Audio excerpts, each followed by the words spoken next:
Remember I showed you in the 1762 map that the area was becoming populated? This was actually one of the very first suburbs of Philadelphia.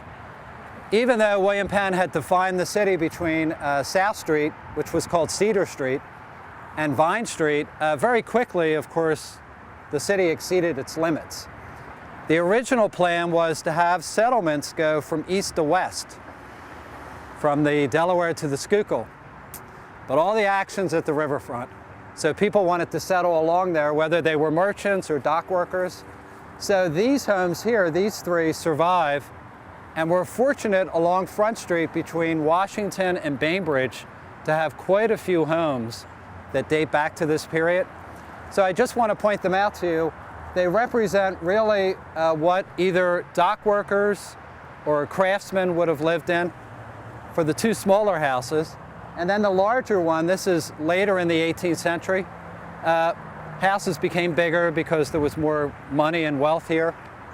Probably a merchant or a ship captain, like around the corner, would have moved into a house like that. So is this an 18th century house or a 19th century house?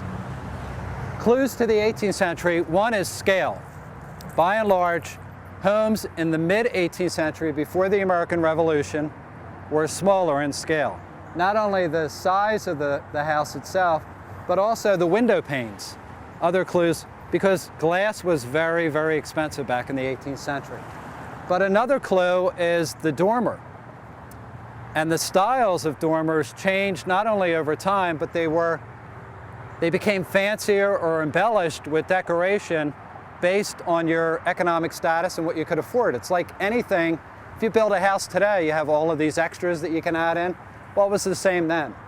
So common in the mid-18th century would have been very plain square dormers. Again, there are exceptions. So there are some clues. You can see over time, too, that they begin to cap their windows with granite or marble, which is expensive. You know, it's an added expense. But again, it was a way to show your status.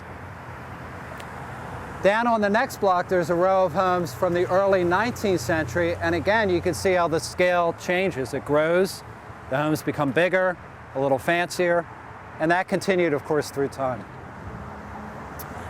All right, any questions before we head up to Meade Street, which is now Fitzwater? All right, one other thing I do want to mention is the interstate. In the almost 4-century history of the city of Philadelphia, I would say the #1 biggest mistake the city ever made was putting the interstate through here. And I know people are nodding and laughing, but you'll be interested to hear that when the federal government planned Interstate 95, they looked at options for where to place it. And the federal government, of course, wanted to put it in New Jersey. It was open land, a lot cheaper where 295 is currently, and local politicians from the governor on down insisted that Interstate 95 come through the city. They feared, and this is the 1950s, so you have to put things into perspective. They feared that they would lose a lot of economic business by moving the expressway and putting it in New Jersey. So for the federal government, of course, it was a lot more money to put it here because they had to tear down hundreds of buildings. Among the group of buildings that were torn down were 300 18th century homes, which is very unfortunate. But basically a mirror image of this existed on this side of the street before Interstate 95. I always wondered why there weren't houses on the side, but that's Yeah, they were torn down in the 60s, the early 60s. That's when Interstate 95 came through here. All right, let's go up to Fitzwater. Hey, another important clue to date a property is the brickwork that you see here. Does anybody know what this style is called? See how the colors alternate? It's kind of a checker. Flemish, yeah, Flemish bond. Very popular, very common. If you walk through Society Hill, you'll see several homes that have this style. Popular before the American Revolution, mid-18th century. And then this is also Dutch colonial. The overhang here, which you'll also see throughout this neighborhood, is a characteristic of that style. So these homes, which these two have been combined into one resident, I only know that because the owner was on the last tour. He did a fantastic job of restoring the front of this house. It's very accurate, and he told us on the tour that, which was common in this area, the first floor looked completely different. It was a storefront. So he had to completely restore the first floor, but the second and third floor are pretty much intact. So which one was on the tour, Bob or Roy? Do you know? I forget the guy's name. Tall. Tall. Tall, that's Roy. Roy, okay. All right, we're going to go up this very nice little street now called Fitzwater. Okay, folks, we're going to stop here for a minute and look at a very unique and rare example of a courtyard. I know anybody who's a local knows that Queen Village is loaded with little hidden courtyards. In fact, even after living here for years, I notice when I walk up and down streets, you know, I'll catch that there's houses back there and there's a little courtyard. This is a rare example of a really big courtyard, which in the 18th century was a lot more common, but because of things like real estate cost and land values were erased from the landscape. You know, there was incentive to fill in this land. This stayed pretty much the way it is for two reasons. One is the buildings that are on Front Street is called Workman Place. Does anybody notice that walking by there? And there's a big sign on the front. And I always thought, oh, I guess a bunch of work people lived here and dock workers, but it's actually the name of the family. That was their name, and they owned the property for more than a century. And then right after they left here, shortly after they left here, the Octavia Hill Association, which is a charitable organization, purchased the property, including the courtyard, and helped to preserve it. They purchased it back in the 1940s. Octavia Hill still owns and manages several properties in Queen Village. Octavia Hill, the name comes from a neighborhood in London. That's where the organization was started. And in the late 19th century, they were chartered to help provide clean, affordable housing to immigrants that were coming into the country. So they survived. They're still providing the same service, probably different clientele, but same service. The other reason why I wanted to walk up this street, and I want you to notice as we go up to Second, is that we have at least 3 centuries of American architecture on one block. And I think some of the oldest homes in this area are the two that are over here, with the red shutter decorated for the holiday and the blue shutter. They may date as far back as 1720. And also the home that's just beyond that bumps out a little. So they're very old. And there are a few other very old homes, small ones, closer to 2nd Street. But in between, the homes here date from the 19th, 20th, and the 21st century. And back in those days, of course, it would have been lined with a whole range of workmen, dock workers, skilled craftsmen, people whose livelihood was tied to the river primarily. All right? So we're going to continue up to Second. We're going to make a left on Second and end up on Hancock, another very small, picturesque street. You don't get much smaller than this. I would say 12 feet maybe. I've never been in the house, but I'm right back here. Actually, I wanted to stop here quickly for 2 reasons. One is this building behind us, which is now a condominium, is a very good example of adaptive restoration. And the important thing about that, from my perspective, is that it's one very effective way to save old buildings, as opposed to demolish. This was originally a church, and for a period of time was a synagogue, and then was eventually converted, as I said, into condos, probably maybe about 20 years ago.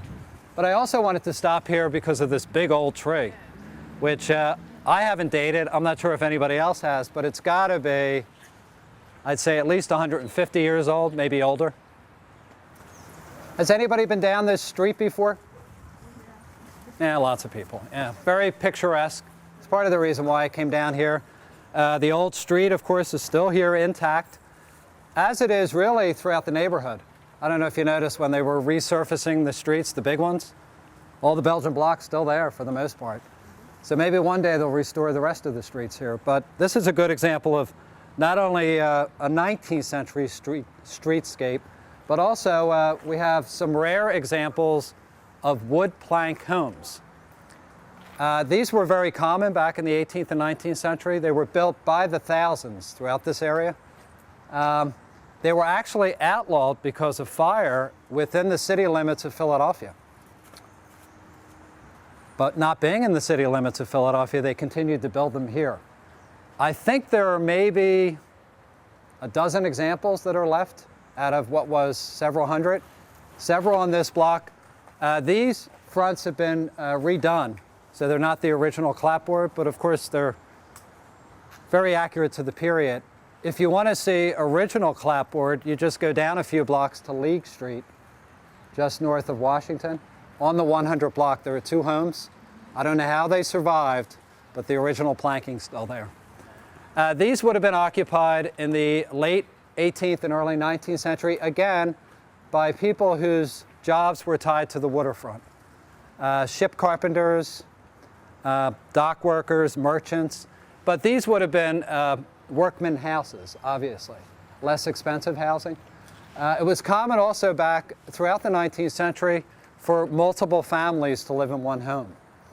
The whole idea that we have of space and privacy was just not the case back in those days.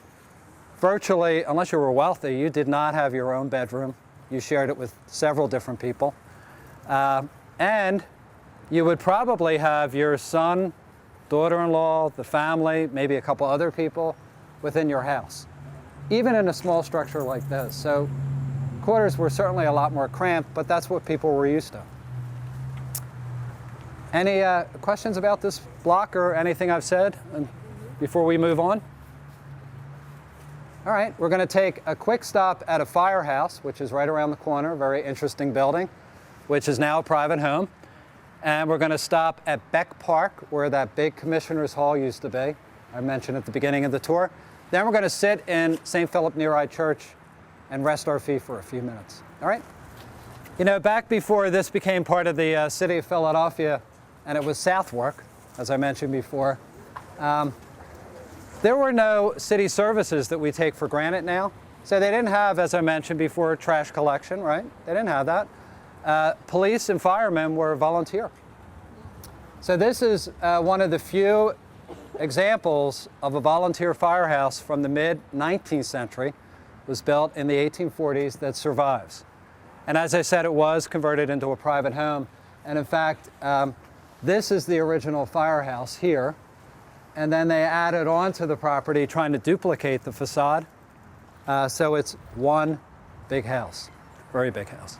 But I also stopped here because if you've read particularly 19th century history of Philadelphia, it was very common for volunteer fire companies, and this particular one was Protestant. They were divided usually for ethnic or religious reasons. So the Protestant firehouse for Southwark was here, one of many. And then on the next block up at Philip Neri, right next to it, was a volunteer firehouse for the Catholics. I mention that because when fire broke out, it was not uncommon, and it's reported in many of the old newspapers, for the two volunteer fire companies to arrive at the scene of the fire and then start arguing and fighting with each other. And of course the homeowners like, just put my fire out, you know? But basically these were, for lack of a better term, gangs. They were organized gangs. They provided a valuable service, but when you came down to it, they claimed this is their turf, and if somebody else came on their turf, there was going to be a problem. So very interesting piece of history, which thank goodness went away when the municipal services were incorporated for the most part. All right, why don't we, any questions about this before we leave this point? Is this still a single home? Yes, I believe it is. Yep. Still a single home, yeah, it's very, when it was for sale a couple of years, maybe 5 years ago, they had, you know, you go on real estate, you could see pictures of the inside. Has a big courtyard, a built-in pool. You know, the rooms are gigantic, as you can imagine. And it sold for over $1 million. Oh, it did? Yeah, I would imagine, yeah, at least. How much? For over $1 million? Yeah, at least. Okay, we're going to go continue down Hancock. It's this stone marker